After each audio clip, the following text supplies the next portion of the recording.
If we move these... Yeah, I'll give you a hand, yeah. Yeah. Oh, wait a minute. Don't mind, not to worry. Yeah, I'm going to record it now, yeah.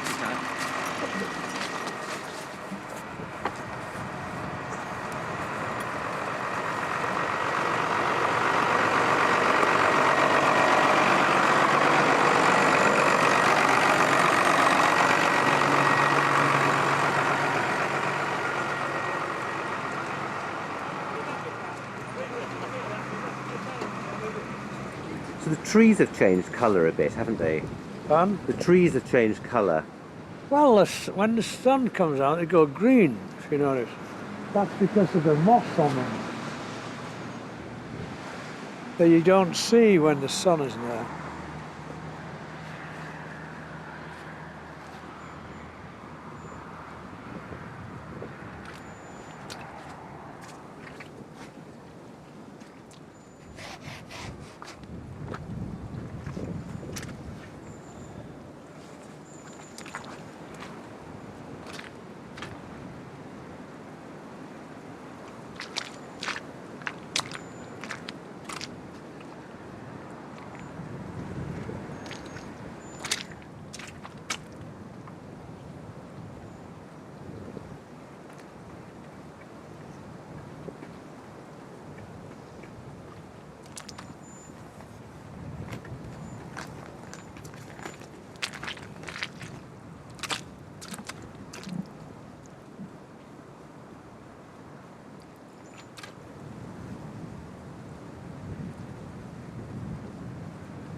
Hiya, bud. Oh, yeah, then. Nice to see you, fella. Have you talked to Margaret today? No? Right. I sent her an email last night. Yeah. I had 2 phone calls yesterday. One from the Yorkshire Post. Want to know if you want to make any comment on wind turbines being built on the walls. I says, well, it's not up to me, I shall pass a message on. It's not exactly a windy place, is it? Not that windy, is it? No. The other one is the BBC in Leeds. On Monday, they are filming an article on the Wolds, the secret Yorkshire. And they want to know if you would be willing to be filmed whilst they're doing it. How are we going to keep it secret? Well, we're not anymore. I told you that 2 years ago. You're too bloody famous, fella.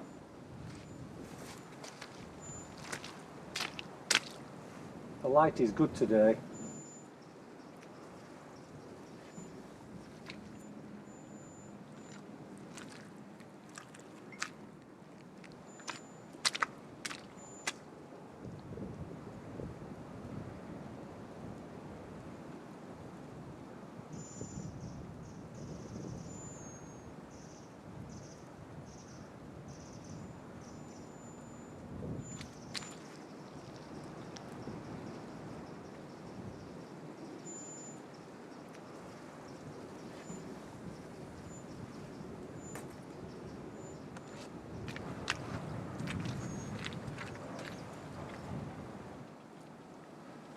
Oh, very hard when the fucking light changes so much.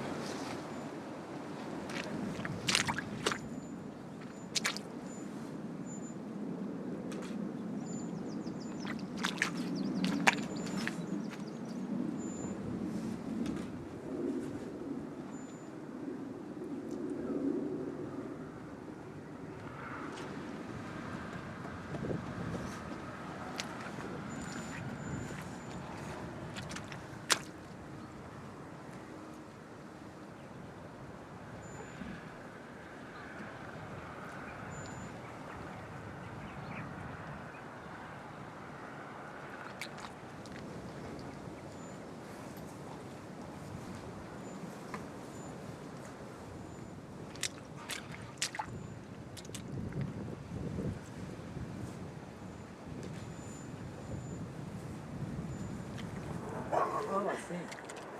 Oh, I see. Hey, hey, good boy. Gosh, it's so big. It's wonderful. Doc obviously doesn't appreciate it. Both.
I thought I was going to do it all dark, to be honest.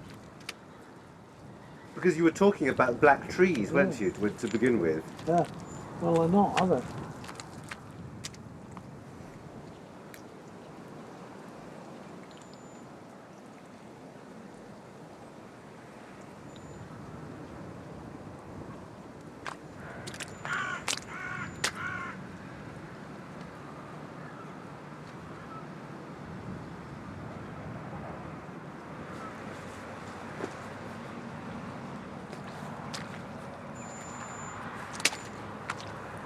I think I'll stop because the light's too confusing for me now, actually. Yeah, there we go.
I don't think about what they're about at the moment. I'm just doing them. You just do them. And they develop. They're developing. I mean, I sit and study them, look at them. I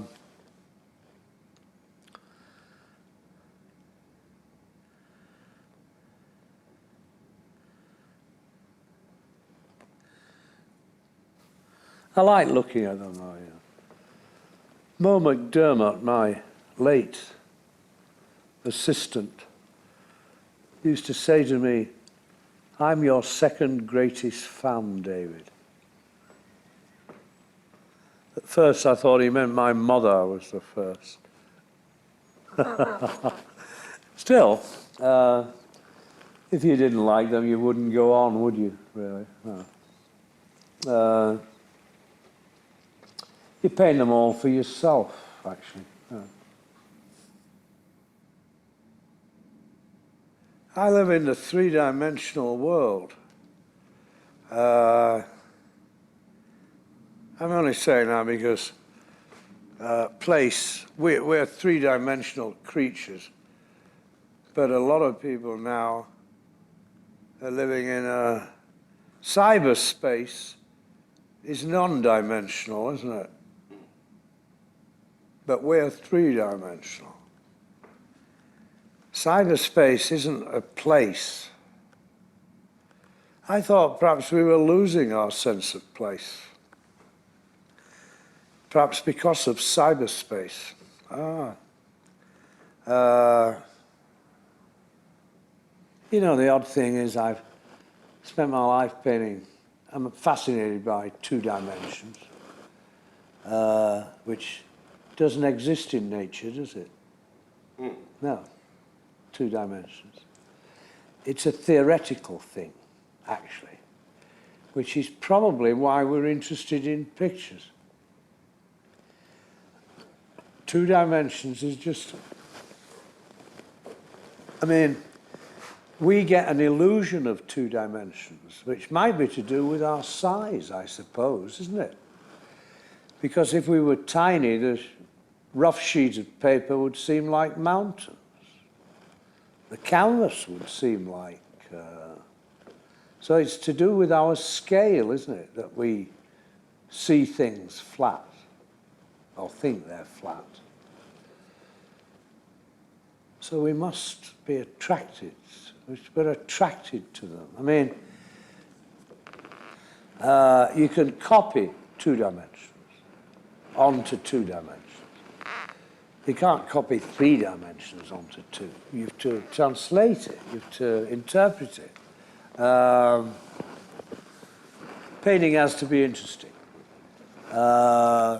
Painting itself has to be interesting. No, it can't. I mean, everything we like from the past, I will point out this, is because of its form, not its content. Its form. It is like that. For example, for instance, in Mexico City, there's that big sculpture of a bowl with serpents, and it's widely admired now. You can see the craftsman, this serpent coiling itself around. Well, Cortez thought it was hideously ugly. The reason he did that was, of course, its purpose was to hold hot human hearts ripped out of bodies. So they saw it as ugly. The content dominated. It was 300 years before they see it as beautiful, meaning the Aztec civilization had to have receded quite a while. The horror of it. I mean, bloodthirsty nature of it. And then you start isolating this object. And then you see that somebody carved it. Of course, they might have had the heart ripped out of them when they'd finished. I don't know. Like the Russian architects were blinded and things.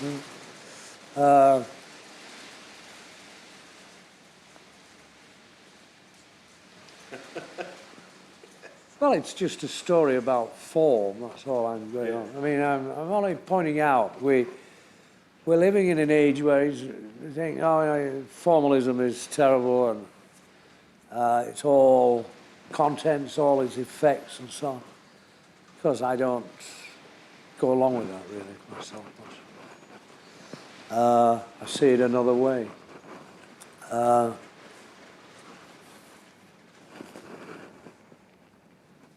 I just felt actually you could do all this. David, just go up to Yorkshire, go out there, get some canvases, take them out, look at the landscape and respond to it. I hadn't done that for a long time and realized, yes, you could develop it. I mean, I'm pointing out my main influences, very, very few people would detect here. Chinese painting and Rembrandt. And actually used a principle as a Chinese principle called the principle of moving focus. Now, I was fascinated by it, but I know a little bit how to do it. I can make the eye move around like it does through space. Remember, the camera sees the space all at once. So when you see it all at once. But we don't see anything like that. We see it, if I'm looking at something here, there's even a hierarchy of order I see things in. Mine might be a bit different from yours, and so on. Well, that order would be different from someone else sitting here looking at the same thing, meaning their order would be different. none of us see the same things, I don't think. That's the problem with photography. It's made us all see the same way, I think, something. There is some problem there. I don't know quite what it is, but I've always had the feeling it's there. And I think it's just one way of seeing. That's the main problem. And it's only one way. It's not, and it's not that good either. But as I say, you always feel distanced. I do. You want to respond immediately to what is there in front of you. How does it look? What does it really look like? And so on. That's always there. It'll never go away, I assume. I mean, it won't go away. So you're always... I mean, it's why I was always interested in transparent surfaces. How do you depict them? Glass, water. I'm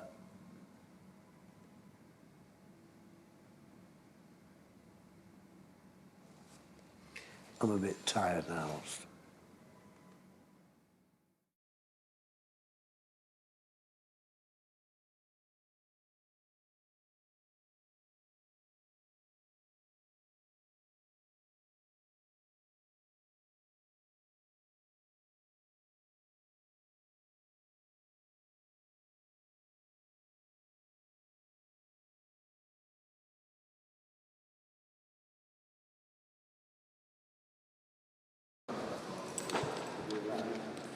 When you go in the room to see it, you might say wow, but the other word would be how. But also, why? Okay, because you can. That's why dogs lick their balls, because they can. Yeah. When you make things that are very, very large, it is an exercise in dominance and power, isn't it? It's a way of overwhelming other pictures and other artists. It's king of the castle art. It's funny, when it was going up, that tree wasn't the centerpiece. Now it's so like a story tree. The picture, of course, has a title, and that is its subject. But we might say the subject is David himself. It's a bit King Lear-like, isn't it? On the heath, the kind of towards the end of the play, exposing himself. Not exposing himself in any rude way, but exposing himself as, you know, this is the naked state of my painting. This is what I can do without any tricks, without any artifice, without any pulling any fast ones, without any photographic assistant at all.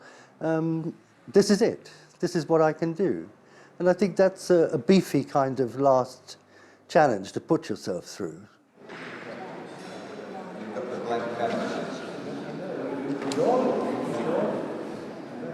It's saying, I want to get the feeling of the Yorkshire Wolds without actually having any sign saying so.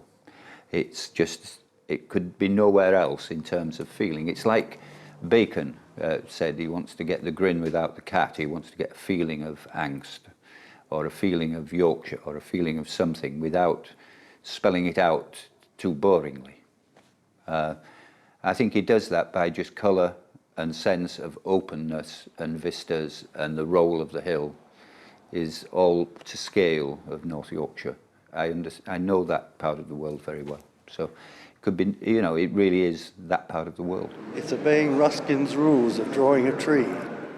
Is it? Yeah, it's very good. There's a chapter at the beginning of How to Draw by Ruskin for workers. The nation should buy the equipment that David had, all the sweaters and layers and double shoes and the gloves and the hand warmers inside the gloves with which these pictures were made, and keep them like, you know, Scott of the Antarctic's material somewhere, so we can all see that, you know, people can make a big effort, even when, like David, they're rich. He doesn't have to do that. He's got a reputation. He doesn't have to do that. He just wants to do this thing, and therefore you've got to You've got to follow that imperative. What is it that drives this man to do that thing? I'm going to call it because I'm going to explore this idea of scale this way. He would get to know his palette very, very well that he's working that particular picture with, and it would be reinforced with particular colours so that he could work without thinking too much and almost try to let the thing happen, the thing to come through him without too much intellectual distraction onto the canvas. Now that's the intellectual distraction happens much more in the studio, whereas plein air you can almost just paint it and not even think about it and just let the natural intuition take its course. Look at the lake already, isn't it? Yeah, it is. It's going to be stunning.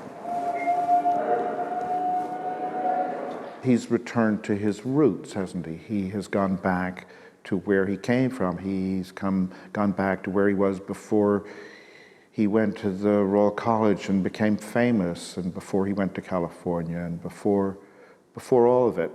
And surely something about the landscape paintings and about being there and working and finding a way to be out in that world, in a world that is so different than from the sophisticated world, the bright lights world that he's identified with in terms of his art and his life. Obviously,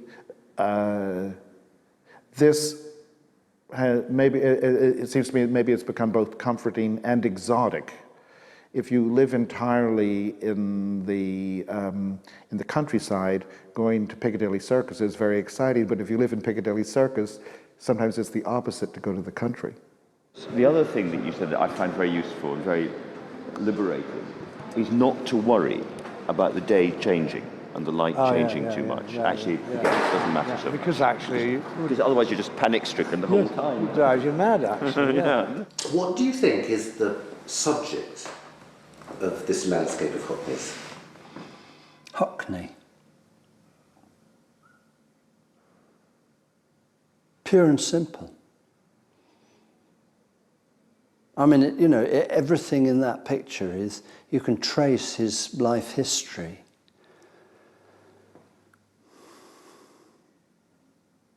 Where he was brought up, what he's got up to, all the little digressions in between, one way or another. If I think, if there's a needle to determine what's going on in those grooves, somebody will find and trace that history there. But that's what all paintings are, they're self-portraits. It was Hockney's version. Isn't that what we want, though, isn't it? We want to have something, we want a human's, and that, in the same way that, when Jane Austen describes England, it's Jane Austen we're interested in. When Hockney describes England, if he's got something to say, if we want the actual place, we can go for a walk in the place, but we want his version, They're certainly not my colours, my colours are much drabber and drearier and probably more actual English, but I like, I do think that, we don't live in a kind of tropical aquarium. Very good, Norman. Next year we've got to go. It's fucking David. Great proportion. Yeah. Doesn't it? It looks perfect. Yeah. It doesn't even look too big, does it? It grew there, didn't it? Yeah, it just grew there, wasn't it? David told me that he'd done the biggest painting in the world. I was going to go in the record books for the biggest outdoor painting or whatever. So, I mean, that was kind of the first way I heard about it. So, and I love that. I love it that he's excited about that as well. Because you kind of think, because in your mind you think when you get older you wouldn't have any interest in breaking records. But it's great that David never, is exactly the same now as he's always been. So I quite like that. So I was, so when I went to see it, I was sort of expecting. I was coming from that angle rather than it's an amazing landscape. It's like he was sort of telling me about that.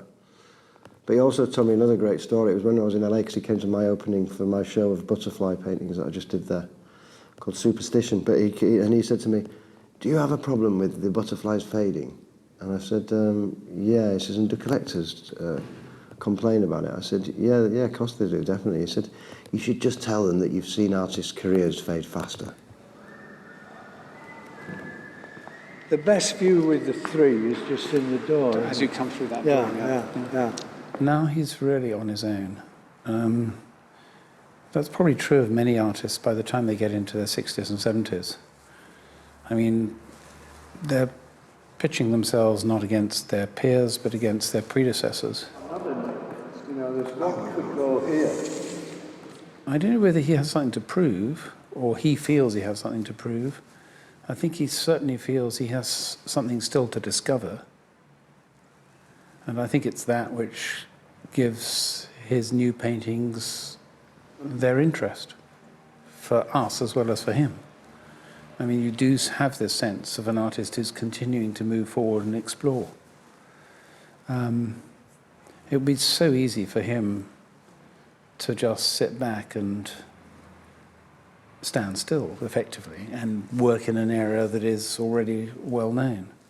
But he won't allow himself to do that. And I think it's that kind of restlessness that keeps him, clearly keeps driving him forward. Because they think of him as being At just... moments, Yeah. it's become also slightly messianic. You know, you would meet David, and it was as though there was no other way of making art than the way he was making it at that moment. And he talks now about these Yorkshire landscapes with a passion that, I mean, it's not just infectious, you know, it's totally sincere. And he sees, I think he's also been discovering something in weather patterns and the seasons that he'd either forgotten or not probably fully experienced before. So there's been this pleasure at doing that too.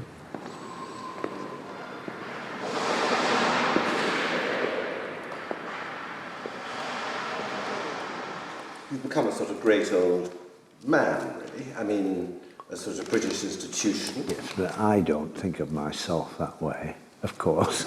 I don't, no. First of all, I don't feel that old most of the time. I don't. I'm not really a respectable person. I've never claimed to be a respectable person. I'm not that respectable either. So that's just, it might be an image out there, but... And you're still an outsider. Sorry? And you're still an outsider. I've always felt a bit of an outsider, but it's perhaps a natural position to be. I mean, I'm not complaining there, but of course now if you smoke now, you're really outside. It's always outside, but you know, I like outside.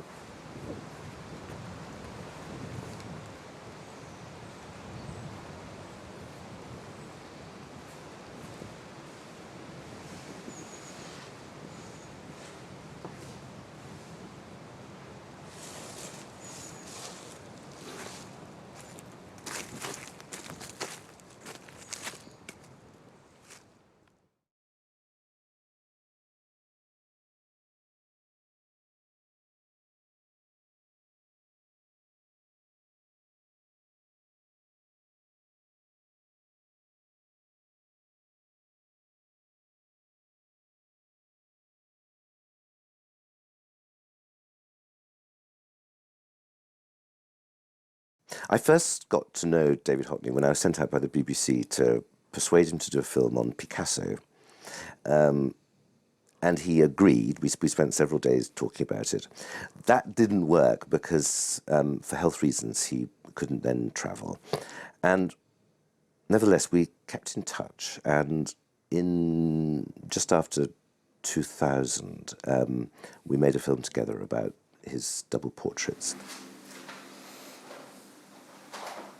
You talked to me earlier about a portrait for the 21st century, and I'd never really quizzed you. I only said it because most people would think, well, yes, it wouldn't be painting, it would be video or photography or something. You got to paint them, actually. That's what you do. You paint them by hand. By hand. After that, I think I suggested to him that he might like to do a film on his life and work, and he agreed, and I then came out in November to do some filming with him. Because I tend to lean this Yeah. way. I like, if possible, domestic tranquility. If possible. I admit that you don't always get it. This is called Mont Calm Avenue, but some of my friends have sometimes called it Mount Hysterical. And at that point, he'd just spent the summer in Yorkshire doing his watercolours out there. And we talked about his life and so on, but I could see that he was starting to be engaged with going back to Yorkshire, spending that summer there. Well, if it works there Yeah. for the eye, it would work. Well, how else would you do it? Yeah. That's my thinking. It gradually became apparent that the big life work wasn't going to happen. He would invite me to his London studio to see the pictures that he was doing up in Yorkshire. This is the painting, look, isn't it? At the moment. Oh, yeah. Oh, that's the one. Wow. God, it's really come on. Oh, yeah. Have one, Bruno. And then I think it was probably the late summer he suggested that instead of doing the life, I should start recording what he was doing in Yorkshire, because he thought it was very exciting. So that's when it started, I think October 2005. At that point, my life got taken over by the project. And a cobalt blue, look. The rules of engagement were fairly clear and fairly simple. This was going to be a film about his work in Yorkshire, so I would be in the studio with him outside. It wasn't going to be about his domestic life. And I'm in the windiest spot. We'll work fast. I wasn't going to make a fly on his domestic wall film. I had to do it myself so that the footprint would be as minimal as it could be. I think he also quite likes the idea that there he was battling it out in the Yorkshire landscape, painting away, not being absolutely in the mainstream and so on, and having somebody there who was recording it who was somewhat in the same position. What do you think you're achieving with these pictures? You'll have to ask me later. Okay. You're getting me just before the dentist. I did warn you. I said I'm going to the dentist. So I would never know when I would be able to film, how long I would be able to film. And I was in London. I would talk to David pretty much every day about what he was doing, about how the weather was doing. And it would be about a 5 or 6 hour, rather hellish ride up a motorway to get to him. And when I arrived, I would never know whether I'd stay for more than a night or two. yeah, I'm just going to have a smoke and a rest and piss off now, Bruno. Yes, he has to come up. He would, on the whole, try and resist my coming up because, obviously, my presence there disturbed his routine. Quite a lot of blue. Do you see? But I might just go paint a terrific sky, and just the sky. And I put the tree against it later. But if I concentrate on the sky, I get receding things. Where? In the same place? Pardon? Will you go back there? Well, I'll go out somewhere. I wouldn't really know what we were going to do. Of course, you know, he was responding to the weather, and he's somebody who is incredibly enthusiastically in that moment, and he will do, as it were, exactly what he wants to do. It's not predictable. We go by the moment. I might come back with it finished. You don't know. Do you see what I mean? You don't know. The moment always overrides everything. Overrides everything. He told you that. Rule number 1. And rule number 2? Rule number 2, make sure there's a battery in the camera. Rule number 2. Yeah. Well, it's not important for you anyway. Yeah. For me, make sure there's paint in the pot. Yeah. You start out on a journey, and most documentaries, you have a pretty good idea where they might end, and with any luck, where the middle is. For this, there was no middle or end, and for a lot of the time, I really didn't know what was happening or where he was heading. And now, on reflection, I wonder whether he did either. I would keep asking him questions, and sometimes this would irritate him, because he doesn't have the answer. Why should he have the answer? What makes it such a favourite composition of yours at the moment? Well, it's not a favourite, it's just a place that, frankly, I'm observing. And I was asking impossible questions, trying to work my way to understand. And of course, I realise now that that was probably what he was doing too. But I suppose it's a place, though, that where you feel that a lot of the seasons sort of... This isn't fair, Bruno. I'm not really feeling like talking. It was sometimes quite edgy, and sometimes it was a bit... There was a sort of tightrope, really, that I would have to walk between his privacy, his reluctance to have me there, and and also his absolute need for me not to be in the way. Get out of the way there. You're totally in our way. You get over there. Okay. With the sort of showmanship that he wants to be recorded doing this work. And of course that's, I suppose, in the end why I was there to do the job. Sometimes I did feel as if I was the sort of filmmaker sort of filming wildlife, really, just because it was so unpredictable what would happen. These have sprung up like nothing, Hayes.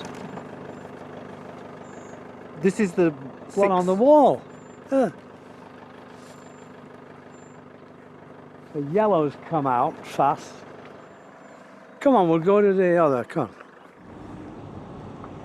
You're trying to capture something that is a force of their own.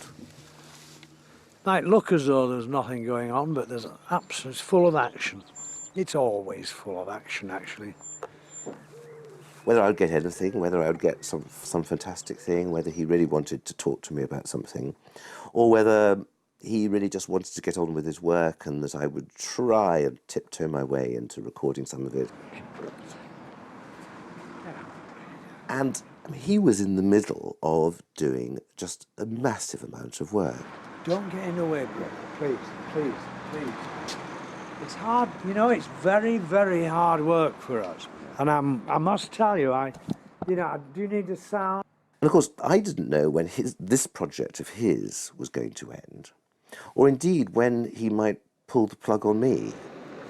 So there was an utterly open-ended aspect to this thing. You should see us drive off. I should. Will I see you again?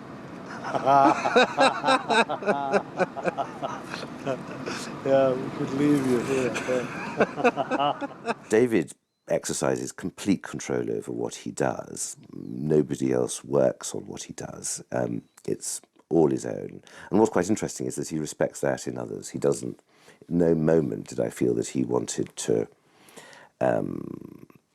have a say in what I should include or meddle in any way. He'd be interested, and eventually I would show him what I'd got. Yes, it's how you introduce it, what you do first, and so on. So in that way, yes, I was free to do the film as I saw it, and I think that's, in a way, something that he, I mean, not only respected, but really quite liked. But I think he quite liked the idea that someone would come and visit him with a sort of somewhat independent gaze at what he was doing. I transformed it, yeah. It's completely different. Is it? It's another painting. I mean, I didn't watch, you've got it, but I didn't watch. I'm sure it is. From over there, it looks strong, yeah. He's remained, I think, very much the person that I've always known. Oh, I'm a bit exhausted, yeah. I do think this is quite remarkable about David, that in a way, that he's somebody with tremendous sort of fame and celebrity. But he manages somehow to deal with that in a very natural way, and he's, I think in a way, he's protected by being sort of really quite childlike. the sort of passion and the enthusiasm, that sort of childlike moment of his fascination with the visual. And so that is sort of what, in a way, keeps him centred and keeps him really engaged in his art.